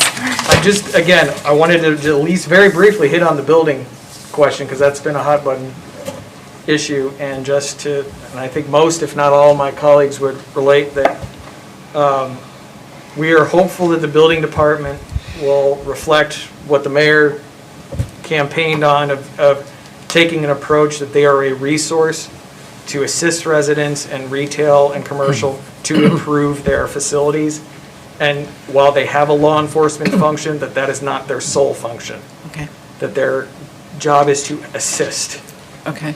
And so think we're more or less all on the same page on that. So some good Chair, may I customer have the floor? service. Yes, please. Yes. The Vice Chair, may I have the floor? Yes. Thank you, Madam Chair. Folks, I'd like to, we could debate all night about what we need, but we really are here to interview the candidate to find out if she can do the job. And now we want to go into building, and we're long past, we have 2 other candidates in this committee to interview, and we do also then still have a special council meeting. So, I know that you want to talk about building, and I would suggest that we do that, but briefly, and not go into lengthy discussions about how we feel or what we want. Mr. Limpert? Yeah, Madam Chair, thanks. And that, I think that was my point that I made up at the beginning. I think this is a real challenge to approve a candidate on the night of the interview because we haven't had really this role filled for many months. There's a lot of things that need to be thought of. There's a changing environment that we've all been experiencing the last couple of years. And I think to get all those vetted out, that was my observation up front, that it's either going to be a long meeting for interviews or, we should continue this dialogue in the future to try to, make an expedited decision, but an informed decision. So, thank you. Thank you. No further questions? Seeing no further questions, I move that the Intra-Governmental Relations Committee recommend approval of the appointment of Jennifer Schofield to the Director of Safety and ask for a second. Second. Motion is made by Ms. Gilchrist, seconded by Ms. Heeman. All in favor say yes. Yes. Aye. Any opposed say no. The motion passes 3-0. Thank you, Ms. Schofield. You can sit down now. Schofield. All right, up next is Kevin Kearney for Service Director. Mayor Jones, would you like to say anything? Thank you, Madam Chairwoman. Council members, Kevin Kearney is someone who brings over 30 years of experience working in service-related positions, and he is my nominee for Service Director. As someone who has managed personnel and large projects, he also brings the added experience of serving as a former member of the City Council. Kevin can anticipate the needs of our residents and will ensure that the great work that our service department does on a daily basis remains of the highest quality for our residents. He understands how government and our city works, and I know that he will make a great addition to our leadership team. Thank you, Madam Chairwoman. Thank you, Mayor Jones. Mr. Kearney, thank you for joining us tonight before the committee and council gets started asking you questions. Would you like to say anything to open? Thank you, Madam Chair. It's Carney, just for the record. Sorry. Thank you, council, for giving me the forum to speak tonight about the service director job. I want to thank the mayor for having faith in me to fulfill the empty position right now. As many of you know, I lived in North Olmsted for over 30 years, raised 3 children here. I was a county council for 12 years. I've been in terrestrial field since 1978, excuse my voice, since 1978, from the bottom of the ladder to the top of the ladder. I worked on many jobs throughout Northeast Ohio, bringing many large construction sites that kind of trade big buildings in Northeast Ohio. I have overseen many employees and ensured work on countless projects. I believe my work experience, along with my time serving on council in North Olmsted, has prepared me for the position. I know how to manage employees. I know how to ensure the work the service department does gets done. Additionally, I know how the government works. I'm familiar with the process and procedures in the city. While North Olmsted residents should be proud of the great work the service department is doing already, if appointed director, my goal would be to support the administration and the vision for the department. I will look to see where there could be improved efficiencies. I will work to ensure better communication amongst the departments and with residents to ensure council has the information it needs in a timely manner to be able to make decisions related to the department that are in the best interest of the residents. Thank you for that. My first question for you is, how do you handle pressure and stress? Well, other than public speaking, I handle it quite well. Okay. Ms. Heeman and Mr. Scarl, as members of the committee, do either of you have any questions before I open up to council? Ms. Heeman? Thank you, Madam Chair. Good evening, Mr. Kearney. How are you? I'd like to say that, this is, again, was one that I was like, oh, okay. I didn't quite get it, but I actually do after, and each of the candidates, just so that my colleagues know, when I did have concerns, I took those concerns directly to the mayor, and we had, very good dialogue about why she wanted these candidates, what was her big vision. So, if folks think I don't know if they did or did not do that themselves, but I think that certainly is an avenue you pursue in this process. So I did do that, and I am very aware of Mr. Carney's background, and I do think that he can perform the job well. I want to understand, Mr. Carney, how you would manage discipline. For example, if you had to discipline employees, that's probably, the only concern I have about the interaction of that. Well, my position right now, I'm general foreman of over 25 people, and they're mostly men. I mean, they're grown adults, and there's usually not discipline problems, but sometimes people do get in trouble, and they got to be handled head on. And with kid gloves, no, I mean, they're all grown men, and handle the situation one at a time, and face it, and don't ignore it. Short follow-up? Go ahead, Ms. Heeman. Thank you. So if you have to write employees up or you have to discipline in formal manners, you're willing and able to sort of take that on? If need be, but first Okay. I like to cut it off before Yeah, sure. trouble gets to that point. But I Okay. plan on being, like Mr. Kelly said, boots on the street. I'm not going to be behind my desk 8 hours a day. I will be around with the guys. I won't be micromanaging them, but I will be around them and, overlooking what they're doing. And if there's a problem, I'll address it immediately. I appreciate your wanting to be a working director. I've walked many streets with you, working hard, Mr. Kearney. Thank you. Thank you, Madam Chair, I'm finished. Mr. Scarrow? Yes, thank you, Madam Chair. Mr. Carney, I'll address you that way, but to me, you're Kev. I've known you for 30-some years. On your resume, you talk about these last 5 projects from like 1990. I personally can tell the mayor, finance director, law director, and my colleagues on council, I worked on every one of those jobs with Mr. Carney. He's a man's man, and he will do, just like he's done his whole career, what needs to be done in North Olmsted. He will handle the men. He's going to have some young, he's going to have middle-aged, he's going to have some older employees that we have. But he knows how to take the stress. He's been in stress his whole life, and he will be one heck of a service director, excuse me. Thank you, brother. Thank you, sir. Okay, at this point, I'd like to open it up to the rest of council. Does anyone have any questions for Mr. Carney? Yes, Ms. Williamson? Hello. Hello, Mr. Carney. Welcome back. Councilwoman. This is my fun, no, I'm just kidding. Knowing your experience, having worked with you on council for so many years, I've seen you ask all the tough questions. You definitely have the knowledge of the issues that face North Olmsted and the problems internally that, you've also been trying to address for a number of years. I have no doubt you're an excellent choice for service director. I look forward to working with you. I know there's going to be a lot of sad people in the county tomorrow. So, I'll be welcome one of back. them. Welcome back. Thank you, Council. Mr. Kelly? Mr. Carney? Mr. Kelly. This is for all directors that would get hired, but just only a couple things. Would just hope that when one of us calls, answer the phone. If you can't answer the phone immediately, get back to us as soon as possible. And if there's any issues with the citizens, especially when it comes to the service department or whatever is involved with that they don't show up here mad at a council meeting, that it could be headed off before it reaches this point. I can answer the question right now. I've been up there when a strange face comes into the room, and we all know the players in the room usually, so we see somebody new and we go, what's up with this guy?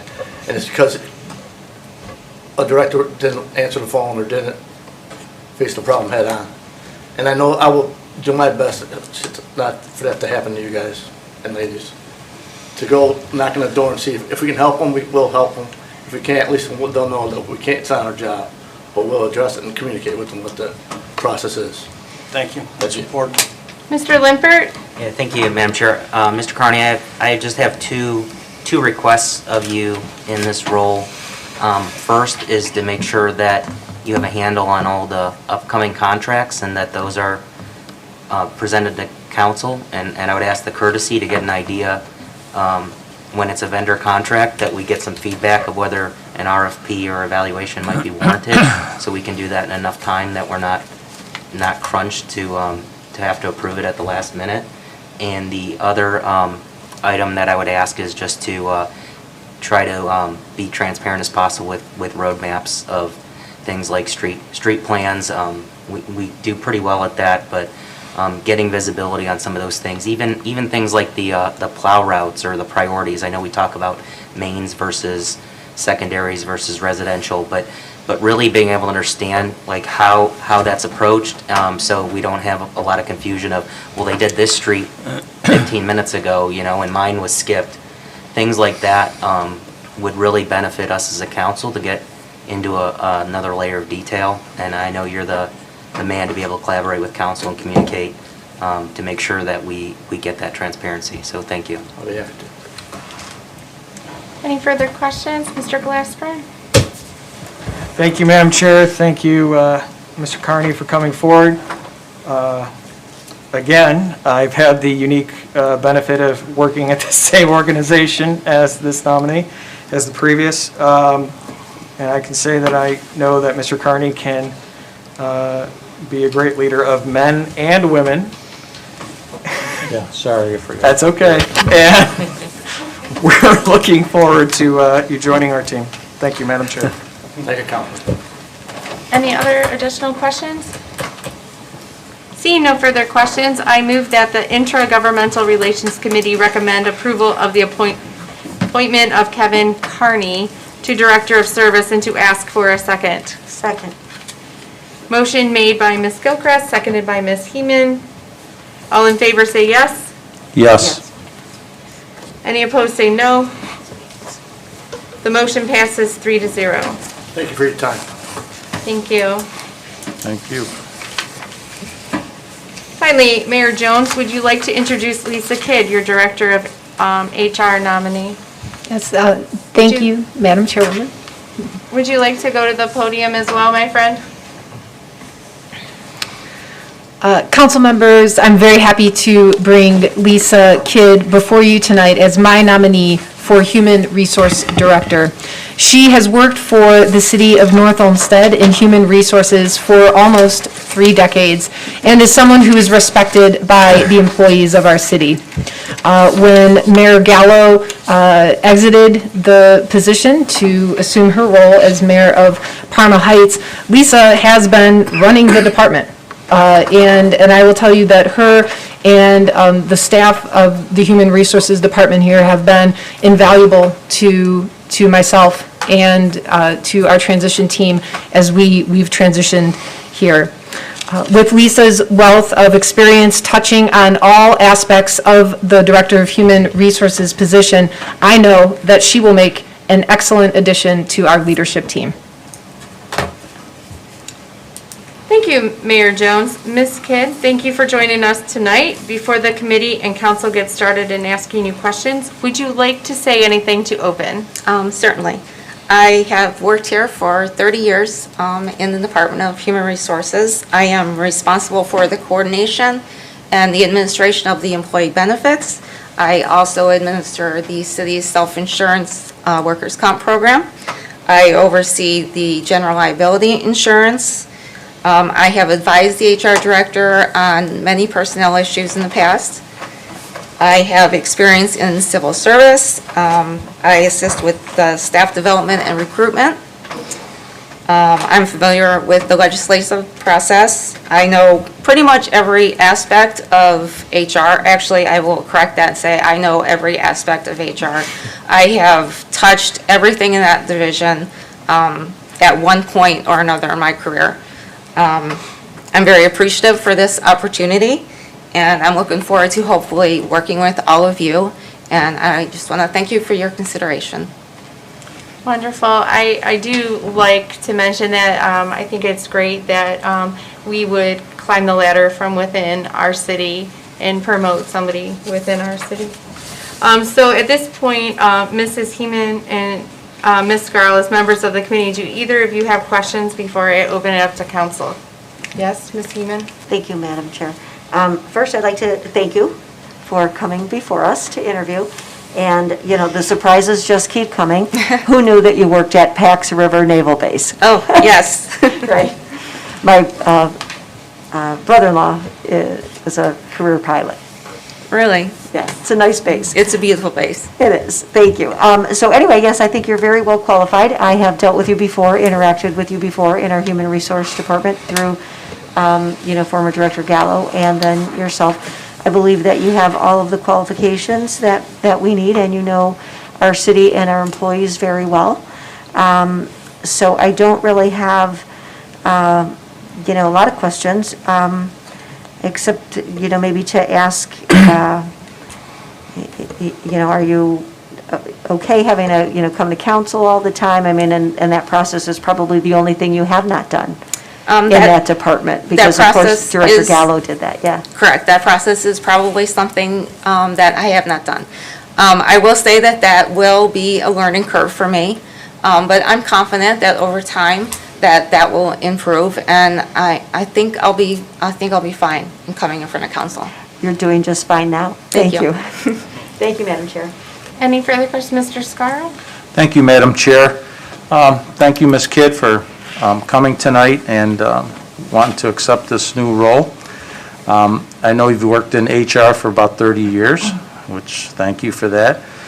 And along with that, you've also worked under many other HR directors. And you're still here serving the employees and the residents of North Olmsted. To me, that says a lot about what kind of employee you are, and tells me that as a director of human resources, you're going to be bring that office to great new heights. So that being said,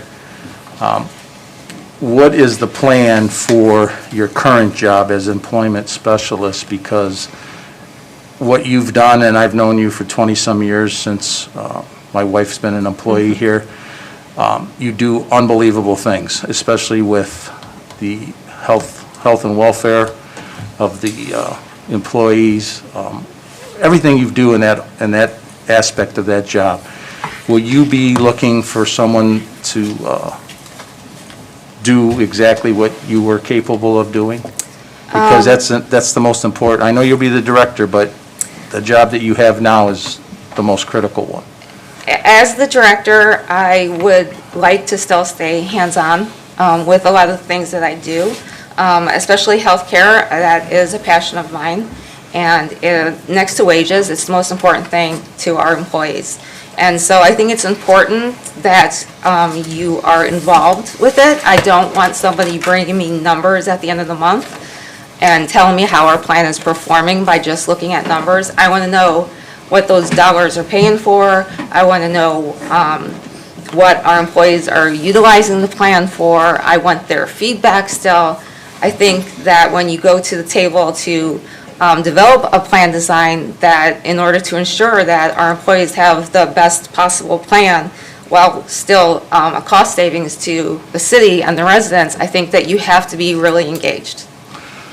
That's what I was trying to get at, and I have no problem if you are going to be a hands-on director, if you want to take on the dual roles or whatever you think you need to do to make sure that office was running just the way it was when you were there the last 30 years. Thank you. So I appreciate that, and best of luck to you. Thank you. Thank you, Madam Chair. At this point, I would like to open it up to rest of council. Does anyone have any questions for Ms. Kidd? Yes, Ms. Williamson. Thank you, Madam Chair.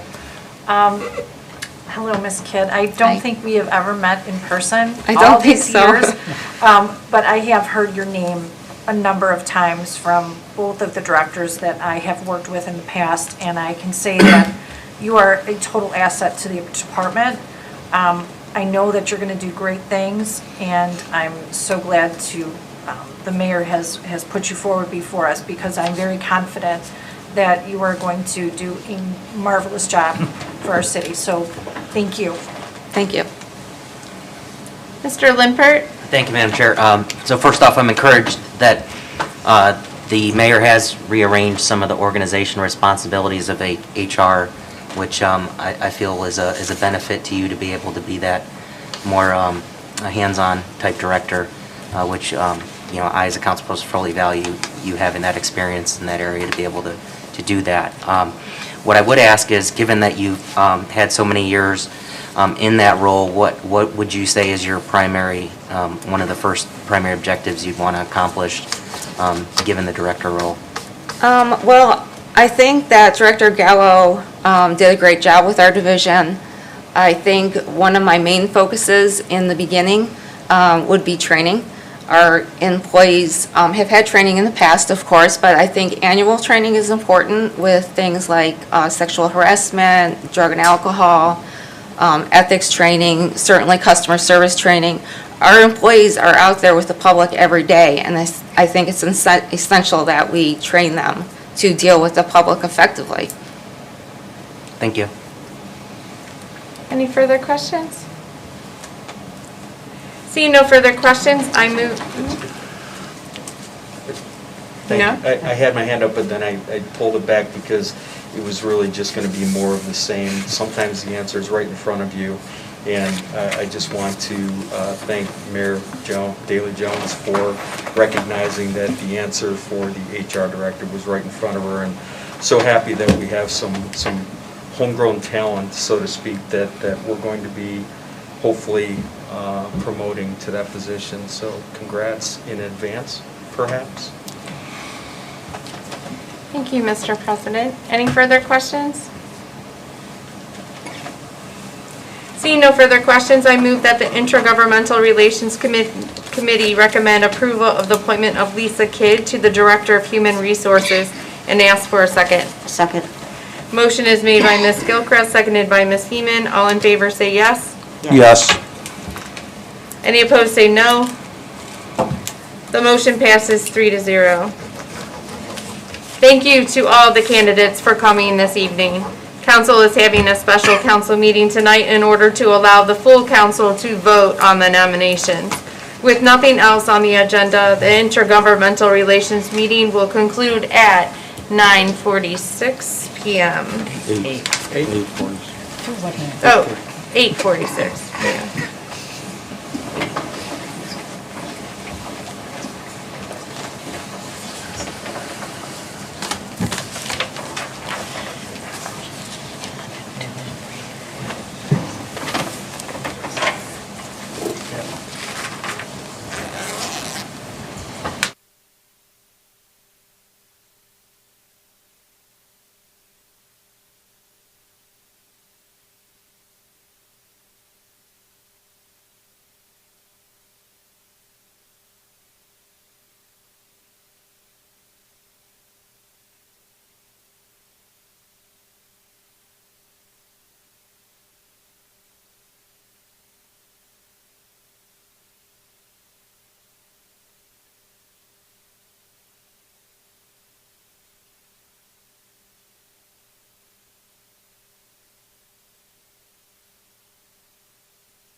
The special council meeting of January 25th, 2022 will now please come to order.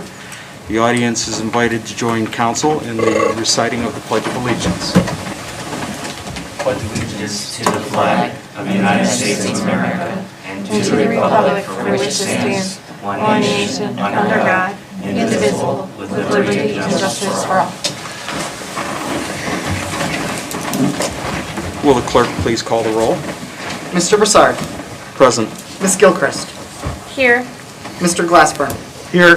Ms. Heeman. Here. Mr. Kelly. Here. Mr. Limpert. Here. Mr. Scarl. Present.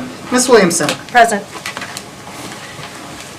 Moving right into council committee reports. Councilman Kelly, Vice Chair of the Public Safety, Health, and Welfare Committee. Do you have a report this evening? I do. Thank you, Mr. President.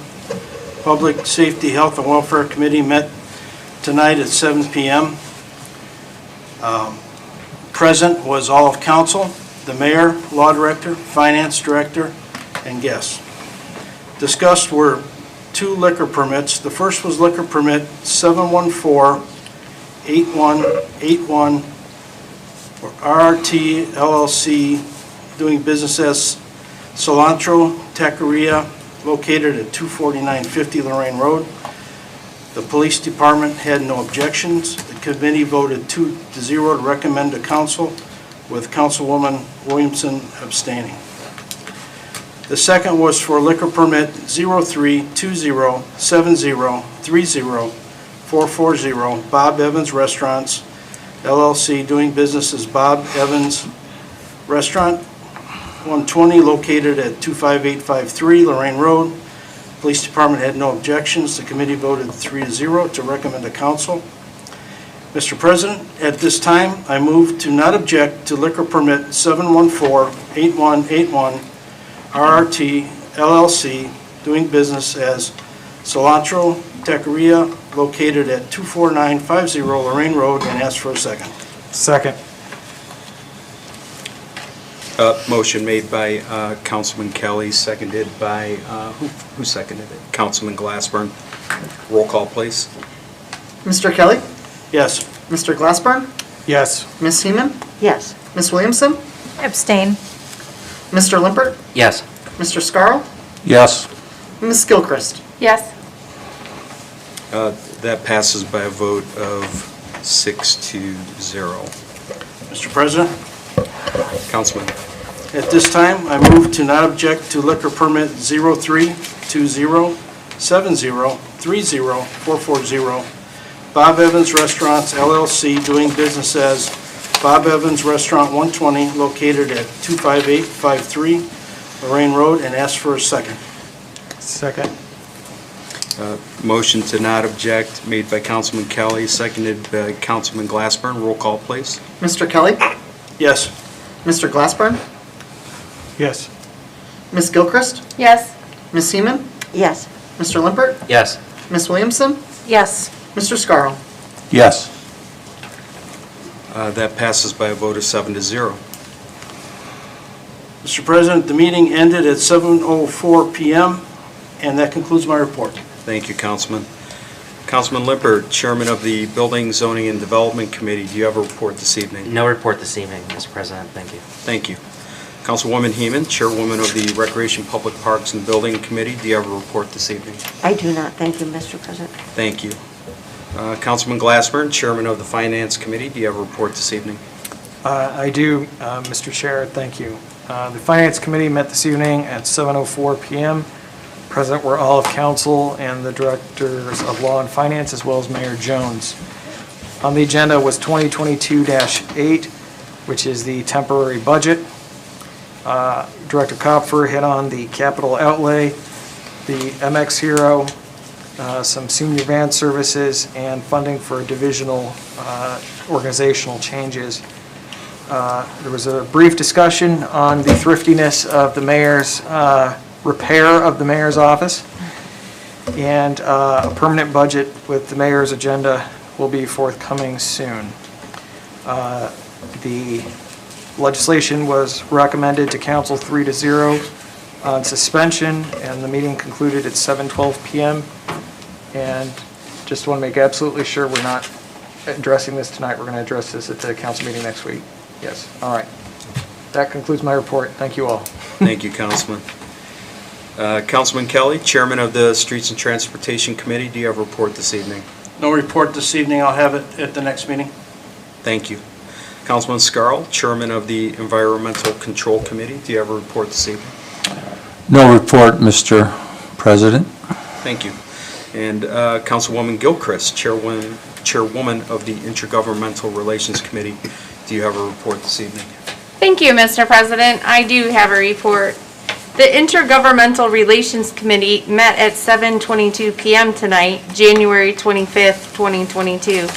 Present were committee members Gilchrist, Heeman, and Scarl, council members Glassburn, Kelly, Limpert, and Williamson, Mayor Daley Jones, Director of Finance Kopfer, Director of Law Garreau, and guests. The purpose of this meeting was to interview 3 nominations to director positions. The nominees were Jennifer Schofield for Director of Safety, Kevin Carney for Director of Service, and Lisa Kidd for Director of Human Resources. Up first was the nominee for Director of Safety. Both the committee and council asked questions of Ms. Schofield. After the interview, the committee voted 3-0 to recommend Ms. Schofield for the Director of Safety position. Discussed next was the nominee for Director of Service. Mr. Carney was interviewed by both the committee and members of council. After completion of the questions, the committee voted 3-0 to recommend Mr. Carney for the Director of Service position. Finally, the committee considered Ms. Kidd for the Director of Human Resources position. Ms. Kidd also was asked and responded to questions from both council and the committee. The committee voted 3-0 to recommend Ms. Kidd for the Director of Human Resource position.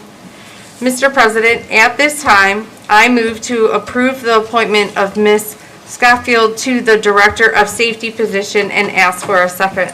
Second.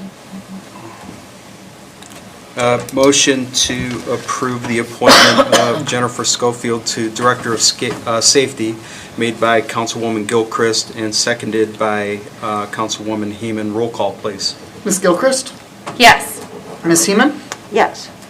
Mr. Glassburn? Yes, with very brief comment of, I thank the nominee for withstanding council's questions. Again, I think starting on a good foundation will prevent problems in the future, and I look forward to working with you. Mr. Scarl? Yes. Mr. Limpert? Yes, with comment. I look forward to working with you as a director, and clearly there's observations about your strengths and areas that traditional safety directors have done in the past that we look forward to you getting spun up on and attacking aggressively. So thank you. Looking forward to working with you. Mr. Kelly? No with comment. This position, I would prefer to see someone from a fire service or someone from police service who's done the job, came up through the ranks, knows better what is going on within the departments and the needs and the issues with each individual employee, what they're going through, what they've been through. It's an excellent resume. You did great on the interview. I would certainly like to see you for a different director's position within the city. But, I mean, this is obviously going to pass, so I hope we could work well together. Ms. Williamson? My vote is no, echoing my colleague, Mr. Kelly's comments. I share the same concerns. However, I do think that Ms. Schofield will bring forward some good aspects to the position, so I look forward to working with you. Thank you. Jennifer Schofield is appointed as the Director of Safety by a vote of 5-2. Congratulations. Mr. President, at this time, I move to approve the appointment of Mr. Carney to the Director of Service position and ask for a second. Second. Motion to approve the appointment of Kevin Carney to Director of Service made by Councilwoman Gilchrist, seconded by Councilwoman Heeman. Roll call, please. Ms. Gilchrist? Yes. Ms. Heeman? Yes. Ms. Williamson? Yes.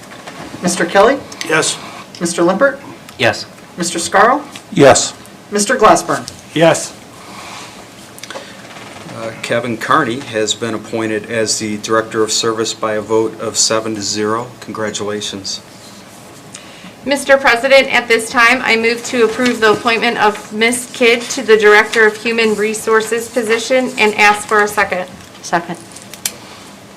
Motion to approve the appointment of Lisa Kidd to Director of Human Resources made by Councilwoman Gilchrist, seconded by Councilwoman Heeman. Roll call, please. Ms. Gilchrist? Yes. Ms. Heeman? Yes. Mr. Scarl? Yes. Ms. Williamson? Yes. Mr. Glassburn? Yes. Mr. Limpert? Yes. Mr. Kelly? Yes. Lisa Kidd has been appointed as the Director of Human Resources by a vote of 7-0. Congratulations. The meeting concluded at 8:46 PM. Thank you, Mr. President. That concludes my report. Thank you, Councilwoman. I don't believe we have any miscellaneous business, so with the agenda being completed and there being no further business to come before council, the special meeting of January 25th, 2022 is adjourned at